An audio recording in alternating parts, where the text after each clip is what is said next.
You make thousands of decisions a day.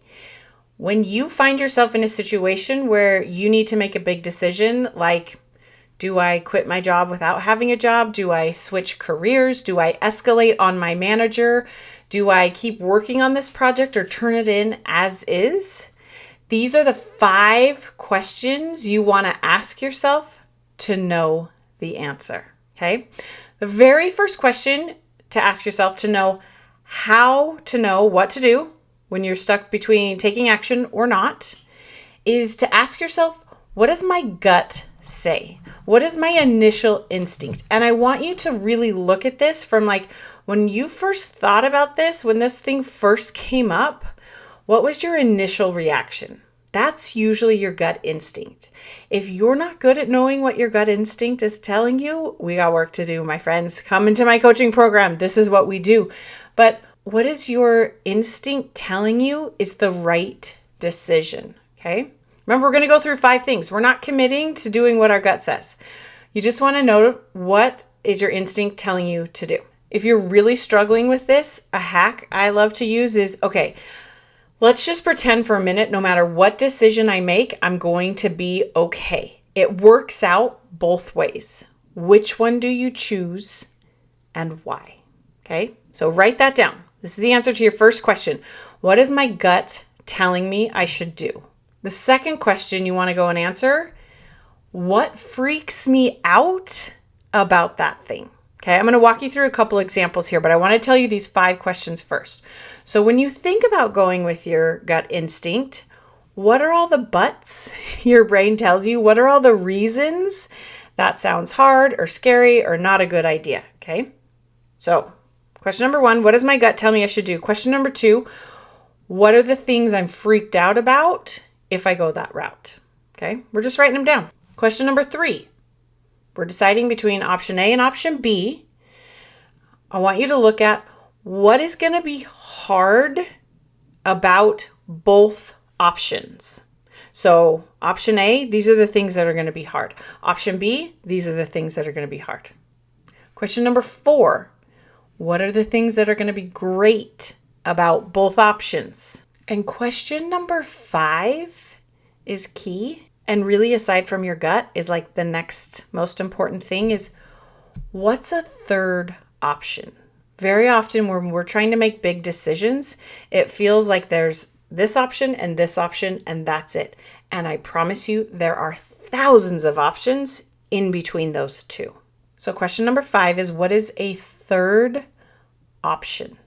I'm not saying you have to take it. I'm not saying it's a good one. I'm not saying it's feasible and that we know how. We just want to let our brain know it's not A or B. It's the whole alphabet of choices ahead of us, okay? So to recap, those 5 questions, and I'm going to give you some examples of this in real life. Number 1, what is your gut telling you? Number 2, what freaks you out about that? Number 3, what are the hard parts about both options? 4, what are the good things about both options? And 5, what is a third option? Let's look at this as an example. Let's say you have a trip planned and you're taking some time off and you haven't put it on the calendar yet. And there's an important leadership meeting that gets scheduled while you're out of the office. And you're working with your manager and they kind of say, hey, we'd love to have you there. It's not super crucial that you're there. If you want to go on your vacation, totally fine as well. This isn't super pertaining to you. Just as a member of the leadership team, we invited you. It's up to you. Okay. And you're trying to decide, do I go? Do I not go? Number 1, what is your gut telling you? And do you like your reason why? Is your gut telling you you have to stay and go to that meeting because if not, you're not going to get enough face time? And it's like all this scared reason why? We just want to acknowledge that, but we also want to know our gut is just afraid. Okay. Or if your gut is telling you, nah, it's fine, just go.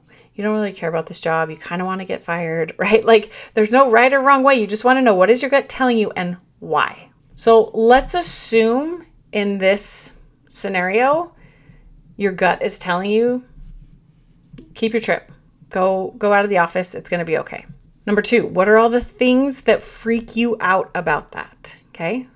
You may be worried you're going to miss out on an important chance to get some face time with the other leaders. You're worried you may miss out on some of that in-person connection and relationship building that others will have and you won't. Maybe you're worried that this is like going to tilt you on a path of slowly getting whittled out of key conversations. I'm not saying these things are going to happen. We just want to know, what are the scary things your brain tells you why this is a bad idea? Okay, so number 3, what are the hard parts about both options? So if option A is we stay and go to the meeting, what's hard about that? You're going to have to rearrange your travel. You might be out some money. It may impact the people you're traveling with. It may end up being a waste of time if it's not crucial that you're there, but you're just kind of invited as a courtesy, right? You might be annoyed and resentful while you're there, and you might end up actually wasting your time, okay? These are just some possibilities. This is why this might be hard. Let's say you choose to go on the vacation. What might be hard about that? You might worry that you made the wrong choice. You might not be able to relax and be present in the vacation. There might be some repercussion down the road. Something might come out of this that you aren't up to speed on. You might get assigned something from this offsite because you're not there. Okay? Again, we're not saying any things are happening. We're just trying to understand our brain. What is your brain telling you are the hard parts about both options? Number 4, what are the good things about both options? Option A of going to the meeting, you'd get to get some FaceTime with these people that you don't often get all in the same room. You'd get to learn what are the other leaders focused on. You could hear how other leaders are running and leading their business. You could contribute some things because you do have great insight, even though the agenda is not necessarily pertaining to your arm of the business, right? What are the pros of going on the vacation? You can enjoy some time out of the office. You would be able to enjoy that time with the people you connected with. You would be able to be rejuvenated when you come back. You would help your team learn how to honor your commitments to yourself and not feel the pressure of having to go into meetings all the time. And you could be an example of that for your team. Okay. Do you see how there's goods and bads to both options? It's not just an easy, oh, this is totally what you should do. And then number 5, what's a third possibility? Maybe you're going to go on vacation and you're going to dial in for part of the meeting. Maybe you're going to go to the in-person meeting, but you're going to push leaders to have it be a good use of your time and make it effective and figure out, why are we inviting people to meetings if they don't need to be there, or how do we make it a good use of time for everyone? And you're going to elevate the effectiveness of meetings. There's so many different possibilities, but those are also other options. So now that you've laid all of those things out, which one do you want to choose? Do you like your reasons why? And let's go down that path. Okay, let's apply these same questions to another example. Let's say you're really struggling with your terrible leader and you're wondering if you should escalate it up to your skip manager or not. Okay, so number 1, what is your gut telling you? When I've been in scenarios like this, my gut is telling me you need to start escalating. You need to talk to the person above them to help figuring out some better solutions, okay? Then you want to acknowledge, what are all the things that I freak out about that? There could be repercussions. They might not agree with me. It could get back to my manager. My manager could get worse. I could get fired. I'm like, okay, but I just acknowledge my gut is telling me I need to go escalate on my manager to my skip level. Okay, so number 2, we kind of answered what freaks me out about it. There could be some retaliation that I'm not sure of. It may not actually solve the problem. And I get even more frustrated when people know there's a challenge and choose not to do anything about it. I might get more annoyed and resentful. 3, we want to look at what's the hard part about both options. So not escalating on your manager, it's going to be hard to feel like you're stuck and not supported and that you've tried every avenue possible and you have to continue to tolerate the situation you're in. What's hard about going to your skip level? We don't know how they're going to respond. We don't know if they're going to keep that information confidential, if they're going to talk to your manager about it. We don't know what the actual options and solutions are, and it may end up being that you get reorged into something even worse. Number 4, what are the good things about both options? Well, if we don't go and have that conversation with our skip level manager. We don't have to worry about what do we say and have that hard, awkward, nervous conversation.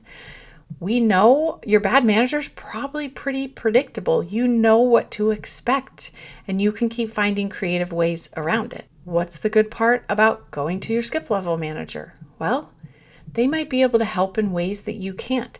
There might be other issues going on with your manager that your skip level needs this type of information to help manage that person through. You might be able to get some closure and not have this continue to be an issue. You might be able to get a new manager that's even better than the one you have. And number 5, what's a third possibility? Maybe what you do is you schedule a meeting with all 3 of them. And we don't talk to our skip level without our manager. Maybe we talk to all 3 of them. Maybe you go to your manager and say, hey, I continue to struggle with X, Y, and Z, and I feel like we're not getting anywhere. Let's bring in this other person and see what solutions we can come up with, right? Maybe just talking to them about that possibility will help change some things. Maybe it won't. That's okay. But your only option is not say something or don't. And then let's look at one last scenario. Let's say you're thinking about changing jobs, whether that's changing industries, changing companies, changing teams, but you're just not sure what to do. Number 1, what is your gut telling you? Is your gut telling you to change jobs because you're scared at what rating you're going to get at the year-end review process and that you're just going to get fired and managed out? Do you have actual data and evidence to support that? Or is that just you being nervous and scared because your manager's flaky and doesn't give a lot of great feedback? Okay. We just want to know, what is our gut telling us to do? And is it telling us to do this out of fear or out of assurance of no, this is actually what you need to do? And it's going to be scary because it's uncertain, but are we just running away from our problems, or are we running to what we know is the right next thing for us? 2, what freaks you out about this? If you know it's time to start looking for a new job, what freaks you out? We don't know if we're going to like the new job. It might be worse than this one. We don't know if we're going to be able to make the same amount of money. We don't know the stability of that company, and are we going to get laid off as one of the new employees that have come in? Okay, we just want to acknowledge what are those things we're afraid of. 3, what's the hard part about both options? What's hard about staying? Well, you're burnt out. You're frustrated. You're not challenged anymore. You don't agree with leadership. You're not supported by leadership. Whatever those challenges are in your current situation. What's challenging about the next one? It's a big unknown. You don't know what you're walking into. There's the challenge of finding a job. You might have to take a pay cut. Some of those things that we're afraid of. What are the good things about both options? Well, the current company, you're in a pretty good spot. You understand the company culture. You've been able to deliver some things. It's comfortable. While it's maybe not fun anymore, while you're maybe tired and burned out, you know how to play the game at the current company. You know what is expected, and you don't have to feel like you're starting over. What are the good parts about something new? It's fresh new problems with some new energy behind it. You could potentially make even more money. It might be easier to get bigger scope and to do something that feels more aligned with where you want to go long term. You might be able to work from home or go into an office, whatever the opposite is that you're doing. If that's what you want to do, you might have better connection with your team members, and you might have a manager that you connect with at a better level. And number 5, what's a third option? Maybe you ask your current company if you can just start working part-time, and you work on taking a break a little bit in between finding a new job. Maybe you pitch an entirely new position at your current company and you go and make something up and do something different. And there's so many different options in between staying at your current company or going and finding a new job. And again, I'm not saying either of those are bad or wrong and you shouldn't do them and you need to do the third option. We just want to show our brain there's so many options available. We don't need to be scared. We don't need to feel in a rush. We don't need to make decisions out of fear and running away, but we want to make decisions because we want to be continuing to work and move forward towards that next thing, because we as humans love to grow and evolve. Okay, if you're struggling making decisions, reach out to me. Let me know. I'm here to help. You got this. You're amazing. We'll talk soon.